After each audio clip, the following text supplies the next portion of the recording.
ओम विश्वानि देव सवितर्दुरितानि पराशुभ जदभद्रं तन्न आशुभ। बृहद देवता का पाठ द्वितीय अध्याय में 71 श्लोक तक पूर्ण हो गया था, जिसमें नैपातिक देवताओं की गणना नहीं हो सकती है। इसमें बहुत सारे कारण बताए गए थे।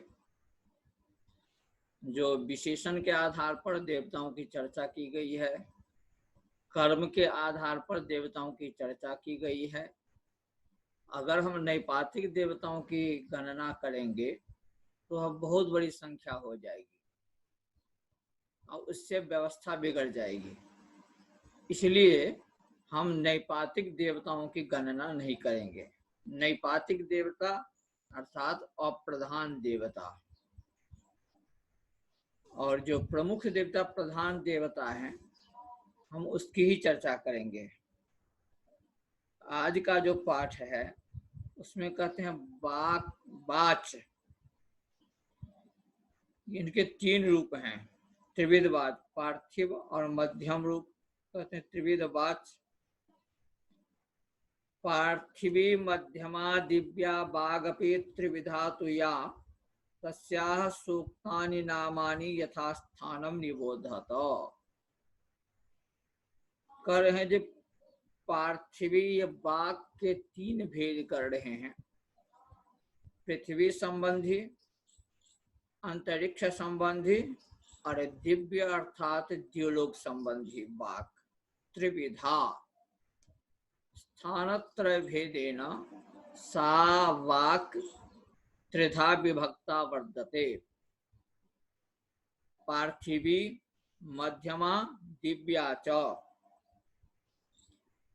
तस्याः सूक्तानि नामानि, तस्याः वाचः सूक्तानि बहूनि विद्यन्ते, नामानि सन्ति, यथास्थानं निबोधत, यथास्थानं ज्ञापयत, शृणुत। कृष्णं तु भजते सूक्तम् एषा नद्यस्तुता भुवि, यदा चैनं भजन्त्यापो यदा चौषधयः यथा। कृष्णं तो भजते सूक्तम ऐसा नद्यस्तुता भुवि। भुवि अर्थात पृथिव्याम, पृथ्वी लोके। नद्यस्तुता नदी रूपेण, आपः जलानि, औषधयः तो पृथ्वी पर में जल के रूप में, नदी के रूप में, औषधियों के रूप में, जो निघंटु में यथावत लिया गया है। जब आप निघंटु का अवलोकन करेंगे, निघंटु में एक क्रम है। अरण्यानि च रात्रि च श्रद्धा चोषाः सरस्वती, पृथ्वी चैव नाम ईशा भूत्वा पर्चम भजन्ति च। कहते हैं अरण्यानि देवता है, रात्रि देवता है, श्रद्धा, उषा, सरस्वती, पृथ्वी च नामासा भूत्वा। कहते ये पृथ्वी में ही, पृथ्वी के नाम में से ये अपवा। अपवा का क्या अर्थ होता है? तो अपवा का अर्थ होता है नृत्य में भय अथवा रोग किया गया है, अपवा। ऋचम भजन्ति च, इनके लिए मंत्रों की स्तुति की गई है, मंत्रों के द्वारा स्तुति प्राप्त होती है। कहते हैं जो अग्नाई नाम तो पेशा भूत्वाग्नेयेषु केषुचित् स्तुता निपात मात्रेण तत्र तत्रेह दृश्यते। ये प्रधान से के रूप में की गई है। अब ये कह रहे हैं उसमें अग्नाई नाम से, नामतः पेशा भूत्वा आग्नेयेषु केषुचित्, आग्नेयेषु केषुचित् आग्नेय ऋचाओं में कहते हैं अग्नाई बन जाते हैं। विभिन्न स्थलों में अग्नि से संबंधित जो मंत्र हैं उन मंत्रों में ये आग्नाई बन जाती हैं। स्तुता निपात मात्रेण, लेकिन वहां निपात, निपात का जो पहले बताया गया, जो ये गौण रूप से वहां तत्र तत्रैह दृश्यते, वहां प्रधान देवता के रूप में इनकी स्तुति नहीं प्राप्त होती है। वहां निपाततः गौणत्वेन अर्थात तस्मिन् मंत्रे प्रमुखः कश्चित् पृथक् देवः वर्तते तत्र तेन सह यम उपस्थिता अस्ति, उनके साथ इनकी उपस्थिति मानी जाती है, ये उपस्थित हो जाती हैं। तो जो कल निपात के बारे में गया था, जो निपात में भी दो प्रकार के देवता होते हैं, किसी के साथ में उपस्थित हो जाना अथवा गौण उपस्थित हो जाना, गौण रूप से पढ़ा जाना, यह निपात देवता है। कहते मध्य सती अदितिर्वाक् भूत्वा चैषा सरस्वती समग्रम भजते सूक्तम त्रिभिरेव तो नामभिः। अब मध्य सती कहते मध्य में अर्थात अंतरिक्ष लोक में जो वाक कहते हैं अदिति वाक, अदिति बन जाती हैं। भूत्वा चैषा सरस्वती, और सरस्वती भी अदिति सरस्वती बन जाती है। ये वाक में यह अदिति और सरस्वती बन जाती है। मध्य सती अदिति वाक च भूत्वा चैषा सरस्वती, सरस्वती भूत्वा वाक भूत्वा सरस्वती भूत्वा च मध्य, मध्य अंतरिक्ष लोके समग्रम भजते सूक्तम, संपूर्णम सूक्तम तो बच बाघ देवता के लिए और सरस्वती देवता के लिए समग्र सूक्त प्राप्त होता है। त्रिभिरेव तो नाम अभी, इन तीनों नाम से ही इनके लिए मिलता है। अब यहाँ पर में मध्यस्थानी जो बाच है इनके लिए कहा गया सूक्त भाज है, और कुछ जगह नैपातिक वैदिक भाज।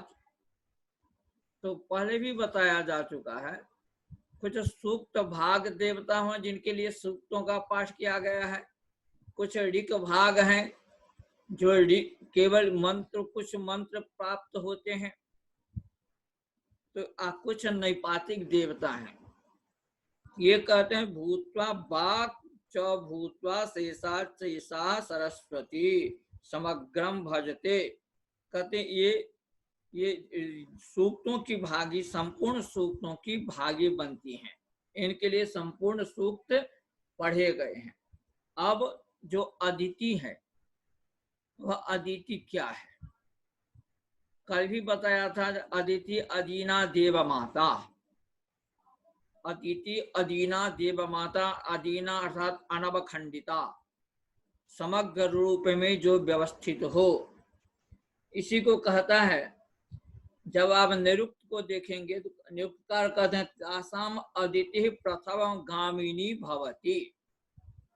स्त्री देवताओं में अंतरिक्ष लोक में अदिति प्रथम गामिनी होती हैं। प्रथम गामिनी अदिति अंतरिक्ष स्थानीय स्त्री देवताओं में प्रथम गामिनी है। अहोरात्र की संधि बेला अदिति है। ये अदिति है क्या? कहते हैं अहोरात्र की जो संधि बेला है उसे हम अदिति कहते हैं। अदिति दाक्षायणी अर्थात दक्ष अर्थात सूर्य की पुत्री भी मानी गई है। अदितेर दक्षो अजायता दक्षात अदिति, क्या मंत्र में प्राप्त होता है, ऋग्वेद में प्राप्त होता है। जब अदिति से दक्ष उत्पन्न हुए और दक्ष से अदिति उत्पन्न हुए। इतरेतर जन्मान परस्पर जन्मानो वा भवति, जो निरुक्तकार ने कहा है, जो ये आपस में ही जन्म ले सकते हैं, एक दूसरे के उत्पन्न करने वाले होते हैं, या विशिष्ट कारण के कारण से ये एक दूसरे के उत्पादक होते हैं। समान जन्मानो स्याताम, कहते हैं यह समान जन्म देने वाले हैं। अपिवा देव धर्मेण इतरेतर जन्मानो स्याताम इतरेतर प्रकृति, कहते हैं देव धर्म का मतलब क्या? मानव का धर्म और देव धर्म में अंतर है। मानव एक सीमित साधन वाला है, सीमित शक्ति वाला है, और देव जब जैसे उसमें देवत्व आ जाता है तो अतुलनीय, अमित और अमेय पराक्रमी हो जाते हैं, जिनकी तुलना आप नहीं कर सकते हैं। इसीलिए निरुक्तकार कहते हैं अग्निरपि अदिति उच्यते, अग्नि को भी हम अदिति कहते हैं। ये अदिति संधि बेला है, अहोरात्र की जोड़ने वाले जो संधि बेला का नाम अदिति है, ये अंतरिक्ष स्थानीय वाक है। अब ये कहते हैं जो मध्य स्थान के रूप इसके 4 दिव्य रूप बताए गए हैं। अब ये जो क्रम आएगा यहाँ बृहद देवता में, एसेव दुर्गा भूत्वा ऋचं कृत्वा स्यात् सूक्त भागिनी तन्नामानि यमीन्द्राणि सरमा रोमशोर्वशी भवत्यग्रासिनी वाली राका चानुमति कुहुः। एसेव दुर्गा भूत्वा ऋचं कृत्वा स्यात् सूक्त भागिनी। अब यहाँ जो नाम है यह निघंटु से मेल नहीं खाता, क्योंकि कुछ लोगों का कथन है जो दुर्गा निघंटु में पठित नहीं है। वास्तविक रूप से जो प्राप्त निघंटु है उस निघंटु में दुर्गा की चर्चा नहीं है, लेकिन बृहद देवताकार यहाँ पर में एसेव दुर्गा भूत्वा ऋचं कृत्वा स्यात् सूक्त भागिनी। तो कुछ आलोचक कहते हैं यह प्रक्षिप्त अंश है, यह इस ग्रंथ में प्रक्षेप किया गया है। लेकिन अगर प्रक्षेप किया गया है तो जो आज तक उपलब्ध जो बृहद देवता के ग्रंथ हैं उसमें ये श्लोक प्राप्त होते हैं, यह अंश प्राप्त होता है। अब यह दुर्गा वहां है या नहीं है, यह वैदिक देवता है या नहीं है, यह केवल पौराणिक देवता ही है, इसमें संदेह और यह विचारणीय है। यह पाठक को विचार करना चाहिए, छात्रों को इस पे गवेषण करना चाहिए जो दुर्गा वैदिक देवता है अथवा पौराणिक देवता है। क्योंकि ये कह रहे हैं एसेव दुर्गा भूत्वा, यही दुर्गा बन करके ऋचाओं को उच्चारण कर संपूर्ण सूक्त की भागिनी बनती हैं। संपूर्ण सूक्त इनके लिए कहा गया है।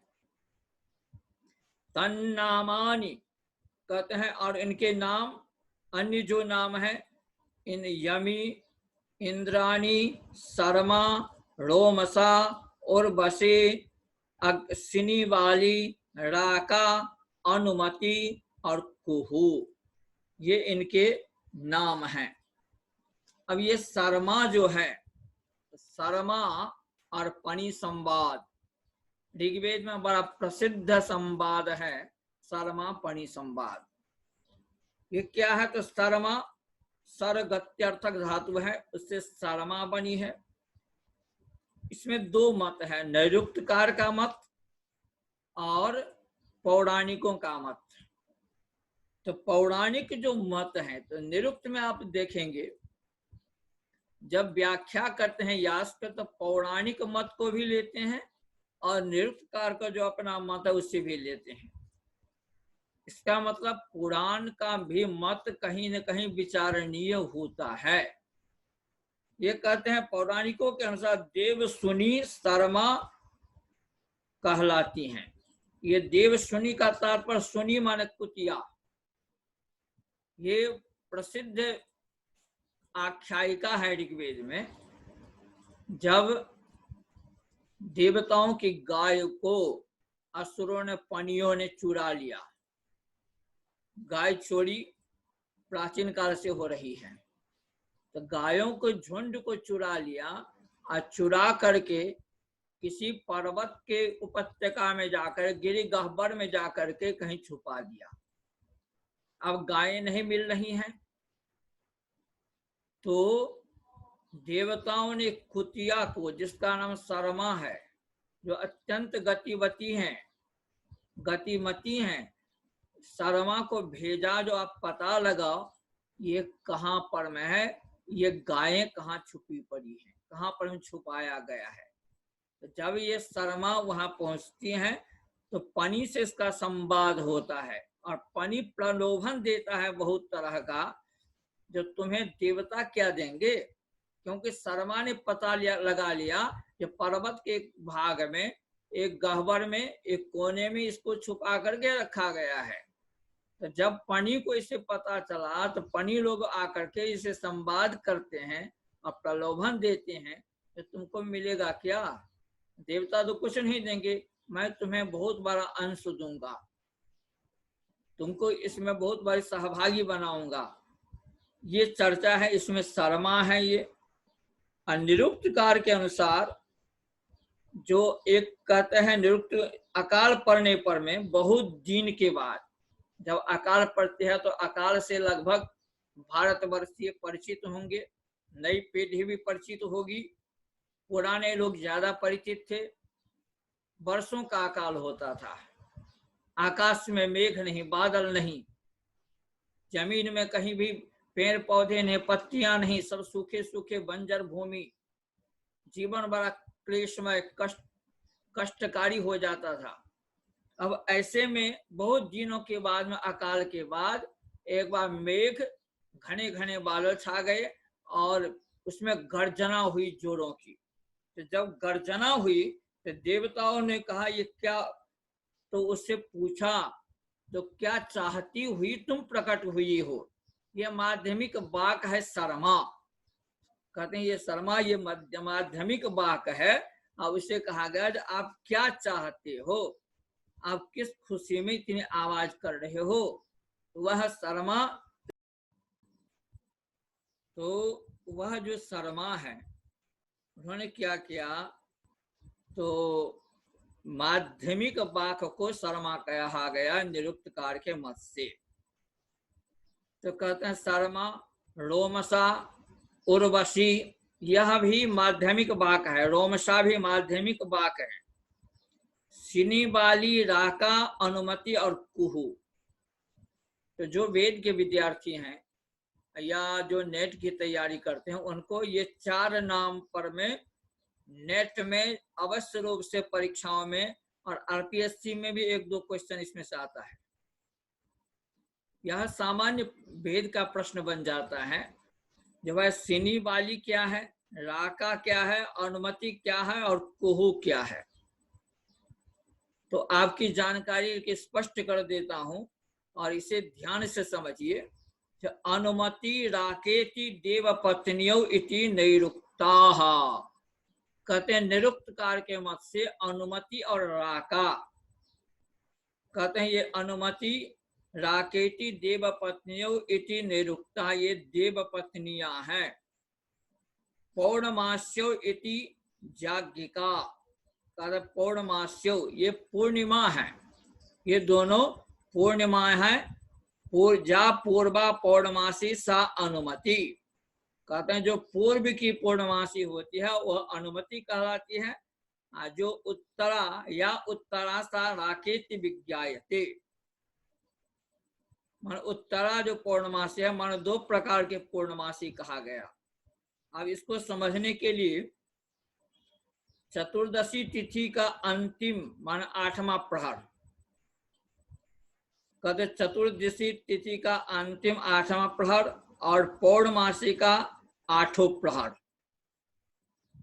तो एक 8वां प्रहर उसका चतुर्दशी का, पौर्णमासी का 8वां प्रहर, ये मिल करके 9 प्रहर हो जाते हैं। इस प्रकार 9 प्रहर चंद्रमा के पूर्ण काल के शास्त्र में विहित हैं। ये पूर्ण काल माना गया। चतुर्दशी का 8वां प्रहर और पूर्णिमा के संपूर्ण 8वां प्रहर, ये 9 प्रहर यह पूर्णिमा के लिए, पूर्ण काल के लिए शास्त्र उचित हैं। इनमें से पहले 2 प्रहर में चंद्रमा की कला कुछ न्यून रहती है। इनमें से जो पहले के 2 प्रहर हैं इसमें चंद्रमा की कुछ कला न्यून रहती है और अंतिम 2 प्रहर में चंद्रमा पूर्ण कला युक्त होती है। तो पहले 2 प्रहर में पौर्णमासी अनुमति नाम से ख्यात होती है। तो पहले 2 प्रहर का मतलब क्या हुआ, तो चतुर्दशी का 8वां प्रहर और पूर्णिमा का प्रथम प्रहर, ये जो 2 प्रहर है वह उसे अनुमति कहेंगे, से ख्यात है। और अंतिम 2 प्रहर माने राका, अंतिम 2 प्रहर से तात्पर्य है जो पूर्णिमा के जो अंतिम 2 प्रहर है माने 7वीं 8वीं प्रहर, वह उस प्रहर को हम राका कहेंगे। कहते हैं राका रातिर दान कर